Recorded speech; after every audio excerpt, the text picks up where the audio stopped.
ಎಲ್ರಿಗೂ ನಮಸ್ಕಾರ ಸ್ನೇಹಿತರೆ, ಅಡುಗೆ ಚಾನಲ್ಗೆ ಸ್ವಾಗತ. ಇವತ್ತು ದ್ವಾದಶಿ ಏನೇನು ಅಡುಗೆ ಮಾಡಿದ್ದೆ ಅಂತ ನಿಮ್ಮ ಜೊತೆ ಶೇರ್ ಮಾಡ್ತೀನಿ. ಸ್ವಲ್ಪ ಲೇಟ್ ಆಯಿತು ವಿಡಿಯೋ ಹಾಕೋದು.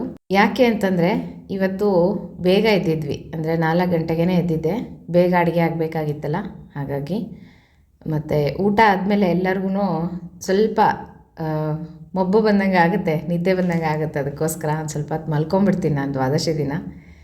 ಹಾಗಾಗಿ ಸ್ವಲ್ಪ ವಿಡಿಯೋ ಲೇಟ್ ಆಯಿತು. ನೋಡಿರಿ, ಇವತ್ತು ಏನೇನು ಅಡುಗೆ ಮಾಡ್ತಾಯಿದ್ದೀನಿ ಅಂತ ತೋರಿಸ್ತೀನಿ ನಿಮಗೆ. ಮೊದಲಿಗೆ ಇಲ್ಲಿ ಅಕ್ಕಿ ಬೇಳೆನ ಚೆನ್ನಾಗಿ ತೊಳ್ಕೊಂಡ್ಬಿಟ್ಟು ಕುಕ್ಕರಲ್ಲಿ ಇಟ್ಕೊಂಡ್ಬಿಡ್ತೀನಿ. ಈ ಕಡೆಗೆ ಬೇರೆ ಐಟಮ್ಸ್ನ ಮಾಡ್ತೀನಂತೆ. ಇವತ್ತು 4 ಗಂಟೆಗೆ ಎದ್ದಿದೆ ಅಂತ ಹೇಳಿದೆ.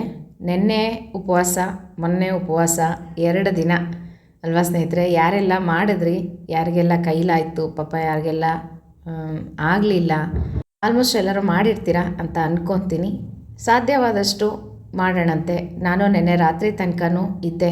ನೆನ್ನೆ ರಾತ್ರಿ ಸ್ವಲ್ಪ ಹಾಲು ತೊಗೊಂಡೆ ಸ್ನೇಹಿತರೆ, ಯಾಕಂದರೆ 2 ದಿನ ಆಗಿಬಿಟ್ಟಿತ್ತಲ್ಲ. ಬೆಳಗ್ಗೆ ಎದ್ದು ಸ್ವಲ್ಪ ಅಡುಗೆ ಮಾಡೋಷ್ಟು ಶಕ್ತಿ ಬೇಕಲ್ವ, ಅದಕ್ಕೋಸ್ಕರ ನೀರು ಕುಡ್ದಿರಲಿಲ್ಲ, ಹಾಲು ತೊಗೊಂಡಿದ್ದೆ. ಈಗ ನೋಡಿರಿ, ಅಕ್ಕಿ ಬೇಳೆ 2 ಇಟ್ಬಿಟ್ಟು ಈ ಕಡೆ ಕುಕ್ಕರ್ಗೆ ಇಟ್ಬಿಟ್ಟಿದ್ದೀನಿ.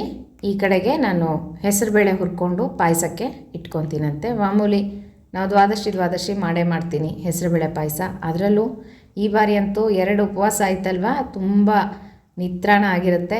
ಮತ್ತು ಪಿತ್ತ ಅಂದರೆ ಪೈತ್ಯ ಅಂತ ಹೇಳ್ತೀವಲ್ವ, ದೇಹದಲ್ಲಿ ಉಪವಾಸ ಮಾಡಿದಾಗ ಸ್ವಲ್ಪ ಪೈತ್ಯ ಜಾಸ್ತಿ ಆಗುತ್ತೆ ದೇಹಕ್ಕೆ. ಹಾಗಾಗಿ ಹೆಸರುಬೇಳೆ ಪಾಯಸ ಬಿದ್ದರೆ ಸರಿ ಹೋಗುತ್ತೆ, ಆರೋಗ್ಯ ಚೇತರಿಸ್ಕೊಳ್ಳುತ್ತೆ ಅಂತ ಹೇಳಿಬಿಟ್ಟು. ಬಾಯಂತೂ ರುಚಿನೇ ಕೆಟ್ಟೋಗಿತ್ತು ಸ್ನೇಹಿತರೆ, ಹಾಗಾಗ್ಬಿಟ್ಟಿತ್ತು, ಸಪ್ಪೆ ಆಗಿಬಿಟ್ಟಿತ್ತು ಬಾಯೆಲ್ಲನೂ. ಸ್ವಲ್ಪ ರುಚಿಗೋಸ್ಕರ ನೆಲ್ಲಿಕಾಯಿ ಉಪ್ಪಿನಕಾಯಿ ಮಾಡೋಣ ಅಂತ ಹೇಳ್ಬಿಟ್ಟು, ಇದು ಯಾವಾಗೋ ತಂದಿದ್ದು ಗೊತ್ತಿಲ್ಲ ಸ್ನೇಹಿತರೆ ನನಗೆ. ಫ್ರಿಜ್ಜಲ್ಲಿ ಇಟ್ಬಿಟ್ಟಿದ್ದೀನಿ, ಹಿಂದೆ ಎಲ್ಲೋ ಸೇರ್ಕೊಂಡ್ಬಿಟ್ಟಿದೆ. ನೆನ್ನೆ ಎಲ್ಲ ತರಕಾರಿ ಜೋಡಿಸೋವಾಗ ಸಿಕ್ತು ನನಗೆ. ಅಯ್ಯೋ, ನೆಲ್ಲಿಕಾಯಿ ಇದೆಯಲ್ಲ ಅಂತ ಅಂದ್ಕೊಂಡು, ಸರಿ ಇವತ್ತು ಉಪ್ಪಿನಕಾಯಿ ಮಾಡಿಬಿಡೋಣ, ರುಚಿಯಾಗಿ ನಾಲಿಗೆಗೂ ಸ್ವಲ್ಪ ರುಚಿ ಬರುತ್ತೆ, ಆರೋಗ್ಯಕ್ಕೂ ಒಳ್ಳೆಯದು ನೆಲ್ಲಿಕಾಯಿ ಅಂತ ಹೇಳಿಬಿಟ್ಟು. ಸ್ವಲ್ಪ ಕಪ್ಪಾಗಿದೆ ಮೇಲ್ಗಡೆ ಎಲ್ಲ, ಪರವಾಗಿಲ್ಲ, ಅದೇನು ತೊಂದರೆ ಇಲ್ಲ, ಕೆಟ್ಟೋಗಿಲ್ಲ. ನೆಲ್ಲಿಕಾಯಿ ಚೆನ್ನಾಗಿತ್ತು. ಸ್ವಲ್ಪ ಚೆನ್ನಾಗಿರೋದೆಲ್ಲ ನೋಡಿ ತೆಕ್ಕೊಂಡ್ಬಿಟ್ಟು ನೀಟಾಗಿ ಸಣ್ಣದಾಗಿ ಹೆಚ್ಕೊತಾ ಇದ್ದೀನಿ. ಇದು ಬಿಸಿ ಉಪ್ಪಿನಕಾಯಿ ಮಾಡ್ತೀನಿ, ನಿಮಗೆ ತೋರಿಸ್ತೀನಿ ಹೇಗೆ ಮಾಡೋದು ಅಂತ. ಮತ್ತು ಇವತ್ತಿಂದ ದಧಿವ್ರತ ಪ್ರಾರಂಭ. ಅಂದರೆ ಮೊಸರು ಬರೋದಿಲ್ಲ, ಮಜ್ಜಿಗೆ, ಈ ರೀತಿ ಕಡೆದಂಥ ಮಜ್ಜಿಗೆ ಮಾತ್ರ ಉಪಯೋಗಿಸ್ಬೇಕು. ಹಾಗಾಗಿ ಕಡಗೋಲಿಂದ ಕಡಿದ್ರೆ ಮಾತ್ರ ಬರುತ್ತೆ ವ್ರತಕ್ಕೆ. ಸುಮ್ಮನೆ ಮಜ್ಜಿಗೆ ಅಂತ ಹೇಳಿಬಿಟ್ಟು ಮೊಸರಿಗೆ ನೀರು ಹಾಕಿ ಕಲ್ಕಿದ್ರೆ ಅದು ಬರೋದಿಲ್ಲ ಸ್ನೇಹಿತರೆ. ಕಡಗೋಲಿಂದ ಕಡಿಬೇಕು, ಚೆನ್ನಾಗಿ ಕಡಿದು ನೀರು ಹಾಕಿ ಮಜ್ಜಿಗೆ ಮಾಡಿಕೊಂಡು ಉಪಯೋಗಿಸ್ಬೋದು. ಇನ್ನು ಮಿಕ್ಕ ಹಾಗೆ ಎಲ್ಲ ಅಡುಗೆ ಪದಾರ್ಥಗಳನ್ನು ಸಹ ಬಳಸ್ಬೋದು. ಹಾಲು ಮೊಸರು ವ್ರತದಲ್ಲಿ ಈ ರೀತಿ ಬೇರೆ ಎಲ್ಲ ಬಳಸ್ಬೋದು. ಹಾಲಿನ ವ್ರತ ಬರುತ್ತೆ ನೆಕ್ಸ್ಟ್ ತಿಂಗಳು, ಆವಾಗ ಹಾಲು ಬರೋದಿಲ್ಲ, ಮೊಸರು ಬಳಸ್ಬೋದು ಈ ರೀತಿ. ಈಗ ನೋಡಿರಿ, ಹಸಿಮೆಣ್ಸಿನ್ಕಾಯಿ ಒಂದು 4ರಿಂದ 5, ಮತ್ತು ಇದಕ್ಕೆ ಸ್ವಲ್ಪ ಕೊತ್ತಂಬರಿ ಸೊಪ್ಪು, ಸ್ವಲ್ಪ ಜೀರಿಗೆ, ಒಂದು ಸ್ವಲ್ಪ ಒಣಕೊಬ್ಬರಿ ಹೀಗೆ ತುಂಡು ಮಾಡಿ ಹಾಕ್ತಾಯಿದ್ದೀನಿ ನಾನು. ಇದಿಷ್ಟನ್ನು ಮಿಕ್ಸಿ ಮಾಡ್ಕೊತೀನಿ. ಇವತ್ತು ನಾನು ಹುರ್ಕೊಳ್ಳಿಲ್ಲ ಸ್ನೇಹಿತರೆ, ಇದು ತವೆಗೆ ಯಾವಾಗಲೂ ಹುರಿತಾ ಇದ್ದೆ, ಇವತ್ತು ಹುರಿಲಿಲ್ಲ, ಹಾಗೆ ಹಾಕ್ಬಿಟ್ಟಿದ್ದೀನಿ. ಇದನ್ನು ಆಮೇಲೆ ಸ್ವಲ್ಪ ಫ್ರೈ ಮಾಡ್ಕೊತೀನಿ, ಸೊಪ್ಪು ಬಾಡಿಸ್ಕೊತೀವಲ್ವ ಆವಾಗ. ಈಗ ಇದಿಷ್ಟನ್ನು ಸೇರಿಸಿ ಒಂದು ಪೇಸ್ಟ್ ಮಾಡ್ಕೊಂಡ್ಬಿಡ್ತೀನಂತೆ. ತುಂಬ ರುಚಿ ಇರುತ್ತೆ ತವೆಗೆ ಈ ರೀತಿ ಹಾಕಿದ್ರೆ. ಈಗ ನೋಡಿರಿ, ಒಂದು ಕಡೆ ಹೆಸರುಬೇಳೆ ಬೇಯ್ತಾ ಇದೆ, ಕುಕ್ಕರ್ ಸಹ ಆಗಿತ್ತು. ಅದನ್ನು ಇಳಿಸ್ಕೊಂಡ್ಬಿಟ್ಟು ಈ ಕಡೆ ಹೆಸರುಬೇಳೆಗೆ ಬೇಯೋದಕ್ಕೆ ಇಟ್ಟಿದ್ದೀನಿ. ಒಂದು ಸ್ವಲ್ಪ ಬೆಂದರೆ ಸಾಕು, ಅದಕ್ಕೆ ಬೆಲ್ಲ ಹಾಕಿಬಿಟ್ಟು ಸರಿ ಮಾಡ್ತೀನಿ. ಈಗ ಈ ಕಡೆಗೆ ಒಗ್ಗರಣೆ ಮಾಡ್ಕೊಂಬಿಡೋಣ. ಅಂದರೆ ಇದಕ್ಕೆ ಏನು ನೆಲ್ಲಿಕಾಯಿ ಬಿಸಿ ಉಪ್ಪಿನಕಾಯಿಗೆ ತುಂಬ ಚೆನ್ನಾಗಿರುತ್ತೆ ಸ್ನೇಹಿತರೆ. ನೆಲ್ಲಿಕಾಯಿ ಬಿಸಿ ಉಪ್ಪಿನಕಾಯಿ ಅಂತೂ ನೀವು ಅವಾಗವಾಗ ಮಾಡ್ಕೊಳ್ರಿ. ನೆಲ್ಲಿಕಾಯಿ ಏನು ಯಾವಾಗಲೂ ಸಿಗುತ್ತೆ, ಈಗಂತೂ ಎನಿ ಟೈಮ್ ಸಿಗುತ್ತೆ, ತಂದ್ಕೊಂಡು ಮಾಡ್ಕೊಳ್ರಿ, ಚೆನ್ನಾಗಿರುತ್ತೆ. ಈಗ ನೋಡಿರಿ, ಹೆಸರುಬೇಳೆ ಚೆನ್ನಾಗಿ ಬೆಂದಿದೆ. ಇದಕ್ಕೆ ರುಚಿಗೆ ತಕ್ಕಷ್ಟು ಬೆಲ್ಲ ಹಾಕ್ತಾಯಿದ್ದೀನಿ. ಇದು ಒಂದು ಸ್ವಲ್ಪ ಕುದೀಲಿ. ಇವತ್ತು ಸ್ವಲ್ಪ ಜಾಸ್ತಿನೇ ಮಾಡಿದೆ ಅಡುಗೆ ಎಲ್ಲನೂ. ಯಾಕೆ ಅಂದರೆ ಇವತ್ತು ರಾತ್ರಿನೂ ಸಹ ಊಟ ಮಾಡ್ಬೋದು ಸ್ನೇಹಿತರೆ. ಯಾಕೆ ಅಂದರೆ 2 ಉಪವಾಸ ಮಾಡಿರ್ತೀವಲ್ವ, ಹಾಗಾಗಿ ಇವತ್ತಿನ ದಿವಸ ಊಟ ಮಾಡ್ಬೋದು ರಾತ್ರಿ. ಅದಕ್ಕೋಸ್ಕರ ಸ್ವಲ್ಪ ಅಡುಗೆ ಜಾಸ್ತಿನೇ ಮಾಡಿದೆ ನಾನು, 2 ಹೊತ್ತಿಗೂ ಆಗುತ್ತೆ ಅಂತ ಹೇಳ್ಬಿಟ್ಟು. ಇಲ್ಲಾಂದರೆ ಸ್ವಲ್ಪ ಮಾಡ್ತಾಯಿದ್ದೆ ಯಾವಾಗ್ಲೂ. ಇವಾಗ ನೋಡಿರಿ, ಒಗ್ಗರಣೆ ಮಾಡಿಕೊಂಡು ಸಾಸಿವೆ ಜೀರಿಗೆ ಇಂಗು ಹಾಕ್ಕೊಂಡು ಕರ್ಬೇವಿನ ಸೊಪ್ಪು ಹಾಕಿ ನೆಲ್ಲಿಕಾಯಿ ಹೆಚ್ಚಿದ್ನೆಲ್ಲ ಅದನ್ನು ಒಗ್ಗರಣೆ ಹಾಕ್ಕೊಂಡು ಚೆನ್ನಾಗಿ ಸ್ವಲ್ಪ ಫ್ರೈ ಮಾಡ್ಕೊಂಬಿಡ್ಬೇಕು. ನಂತರ ಇದಕ್ಕೆ ನೀರು ಹಾಕಬೇಕು. ಸ್ವಲ್ಪ ನೆಲ್ಲಿಕಾಯಿ ಎಲ್ಲ ಮುಳುಗುವಷ್ಟು ನೀರು ಹಾಕಿ ಅದು ಬೇಯಬೇಕಲ್ವ ನೆಲ್ಲಿಕಾಯಿ. ಆಮೇಲೆ ನಮಗೆ ರಸ ಬೇಕು ಉಪ್ಪಿನಕಾಯಿಗೆ, ಹಾಗಾಗಿ ಒಂಚೂರು ನೀರು ಹಾಕ್ಕೊಂಡ್ರೇ ರಸ ಬರುತ್ತೆ, ಇಲ್ಲಾಂದರೆ ರಸ ಬರೋದಿಲ್ಲ. ಈಗ ನೋಡಿರಿ ಅದು ಬೇಯ್ತಾ ಇರಲಿ. ಇದಕ್ಕೆ ಸ್ವಲ್ಪ ರುಚಿಗೆ ತಕ್ಕಷ್ಟು ಬೆಲ್ಲ ಹಾಕ್ತೀನಿ, ಚೆನ್ನಾಗಿರುತ್ತೆ.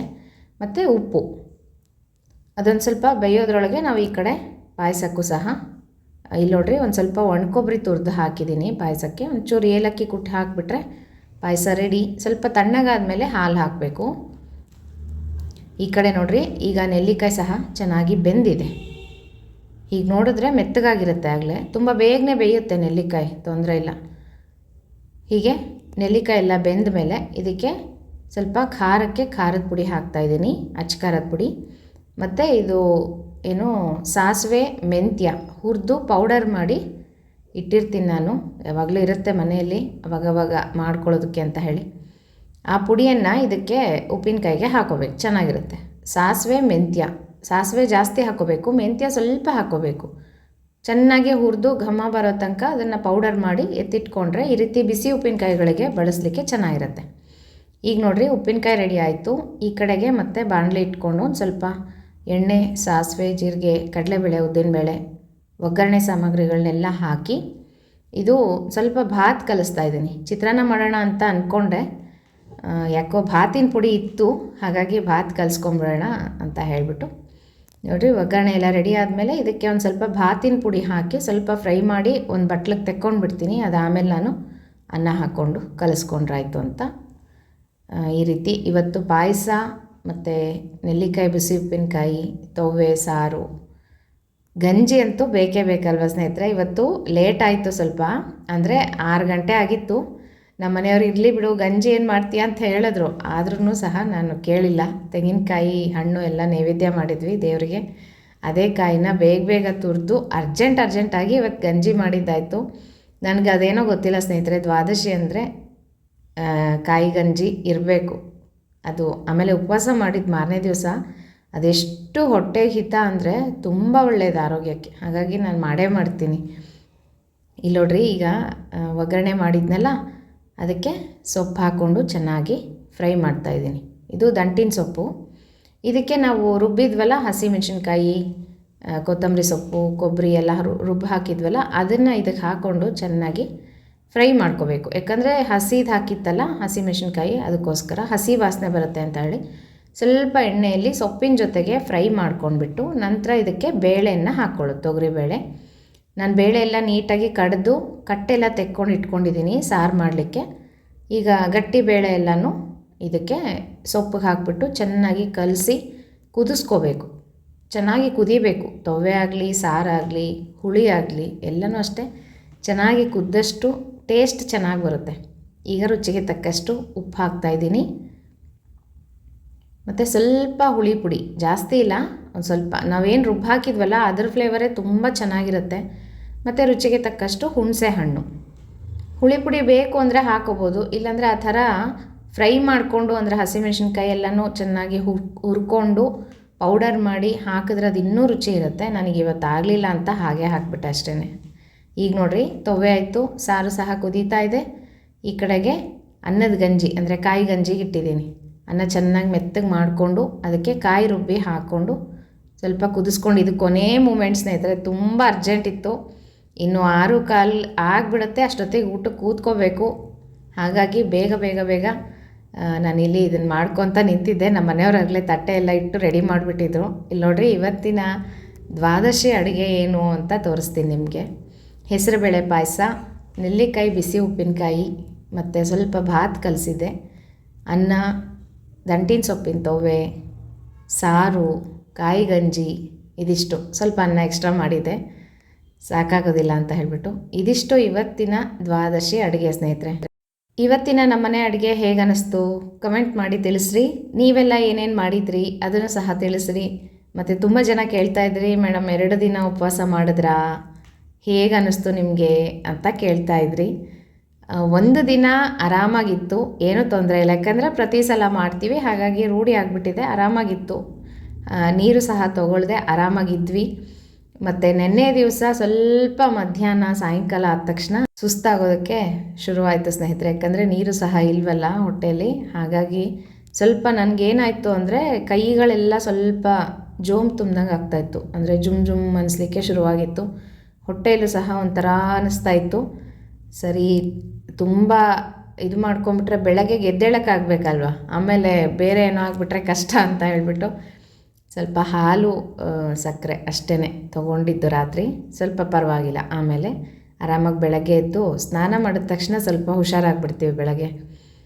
ಹಾಗಾಗಿ ಜಾಸ್ತಿ ಕೆಲಸ ಅಂತೂ ಏನೂ ಮಾಡಲಿಕ್ಕೆ ಹೋಗಿಲ್ಲ ನಾನು. ನೆನ್ನೆ ಮೊನ್ನೆ ಸ್ವಲ್ಪ ವೀಡಿಯೋನ ನಾನು ಕಡಿಮೆ ಹಾಕಿದ್ದು. ನೆನ್ನೆ ಹಾಕಲಿಲ್ಲ, ಮೊನ್ನೆನೂ ಹಾಕಲಿಲ್ಲ. ಎಕ್ಸ್ಟ್ರಾ ಏನೂ ಕೆಲಸ ಇಟ್ಕೊಳ್ಳಲ್ಲ ಸ್ನೇಹಿತರೆ, ಯಾಕಂದರೆ ಇನ್ನೂ ಸುಸ್ತಾಗ್ಬಿಡುತ್ತೆ ಅಂತ ಹೇಳ್ಬಿಟ್ಟು ಸುಮ್ಮನೆ ಅದು ಇದು ಏನಾದರೂ ಪುಸ್ತಕಗಳನ್ನ ಓದೋದು, ದೇವರ ಸ್ಮರಣೆ ಮಾಡೋದು, ಇಷ್ಟನ್ನು ಮಾಡ್ಕೊಂಡು ಕೂತ್ಕೊಂಡಿರ್ತೀನಿ ಅಷ್ಟೇ. ಯಾಕಂದರೆ ಎಕ್ಸ್ಟ್ರಾ ಕೆಲಸಗಳೇನೇನು ಹಚ್ಕೊಂಡ್ಬಿಟ್ರೆ ಒಂದು ದಿನ ಆದರೆ ಆರಾಮಾಗಿ ಮಾಡಿಬಿಡ್ತೀನಿ. ದೇವ್ರ ಸಾಮಾನುಗಳೆಲ್ಲ ತೊಳ್ಕೊಳ್ಳೋದು ಅದೆಲ್ಲ ಮಾಡ್ಕೊತೀನಿ. ಬತ್ತಿಗಳನ್ನು ಫಸ್ಟ್ ಡೇ ನಾನು ಬತ್ತಿ ಎಲ್ಲ ಮಾಡಿ ಇಟ್ಕೊಂಡೆ, ಯಾಕಂದರೆ ಸಂಡೇ ಇತ್ತಲ್ವ. ಗೆಜ್ಜೆ ವಸ್ತ್ರ ಮತ್ತು ರುದ್ರದೇವರ ಬತ್ತಿ ಸೋಮವಾರ ಹಚ್ಚಲಿಕ್ಕೆ ಅಂತ ಹೇಳ್ಬಿಟ್ಟು, ಮತ್ತು ಎಳೆ ಬತ್ತಿಗಳು ದೀಪಕ್ಕೆ ಹಾಕಲಿಕ್ಕೆ ದಿನನಿತ್ಯ, ಈ ರೀತಿ ಭಾನುವಾರ ಎಲ್ಲ ನಾನು ಬತ್ತಿಗಳನ್ನೇ ಮಾಡ್ತಾ ಕೂತ್ಕೊಂಡಿದ್ದೆ. ತುಂಬ ಹೊತ್ತು ಸಾಯಂಕಾಲ ತನಕನೂ ಮಾಡಿದೆ, ಅಂದರೆ 4 ಗಂಟೆ ತನಕನೂ ಮಾಡಿದೆ. ನೆನ್ನೆ ಸೋಮವಾರ ಹತ್ತಿ ಬತ್ತಿ ಏನು ಮಾಡೋ ಹಾಗಿರಲಿಲ್ಲಲ್ಲ, ಹಾಗಾಗಿ ಸುಮ್ಮನೆ ನೆನ್ನೆ ಎಲ್ಲ ಸ್ವಲ್ಪ ರೆಸ್ಟ್ ಮಾಡಿದ್ದಾಯಿತು. ಸ್ವಲ್ಪ ನೆಟ್ ಪ್ರಾಬ್ಲಮ್ಮು ಆಗಿತ್ತು ಮನೆಯಲ್ಲಿ, ಇಂಟರ್ನೆಟ್ದು.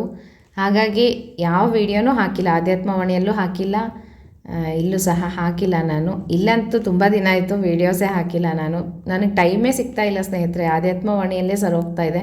ಯಾಕಂದರೆ ತುಂಬ ಹಬ್ಬಗಳ ಮೇಲೆ ಹಬ್ಬಗಳು ಬರ್ತಾ ಇದೆಯಲ್ಲ, ಹಾಗಾಗಿ ವಿಡಿಯೋ ಹಾಕೋದ್ರಲ್ಲೇ ನನಗೆ ತುಂಬ ಸಮಯ ತೊಗೊಂಡ್ಬಿಡುತ್ತೆ. ಮನೆಯಲ್ಲೂ ಕೆಲಸಗಳಿರುತ್ತೆ, ಆಚೆ ಹೋಗಿ ಬರೋದು, ಏನೋ ತರೋದು. ಹಬ್ಬಗಳಿತ್ತು ಅಂದರೆ ನನಗೂ ತುಂಬ ಕೆಲಸ, ತುಂಬ ಕಷ್ಟ ಅನಿಸ್ಬಿಡುತ್ತೆ ವೀಡಿಯೋಸ್ ರೆಕಾರ್ಡ್ ಮಾಡಿ. ಮತ್ತು ಆಧ್ಯಾತ್ಮವಾಣಿಯಲ್ಲಂತೂ ಎಲ್ಲನೂ ನಾನು ರೆಡಿ ಮಾಡಿಕೊಂಡು ನಿಮಗೆಲ್ಲ ತೋರಿಸೋದು, ಹೇಗೆ ಪೂಜೆ ಮಾಡ್ಕೋಬೇಕು ಅದನ್ನೆಲ್ಲ ತೋರಿಸ್ಕೊಡ್ಬೇಕಲ್ವ ಡೀಟೇಲಾಗಿ. ಹಾಗಾಗಿ ನನಗೆ ಸಮಯ ತುಂಬ ಅಲ್ಲೇ ಹೊರಟೋಗ್ಬಿಡುತ್ತೆ.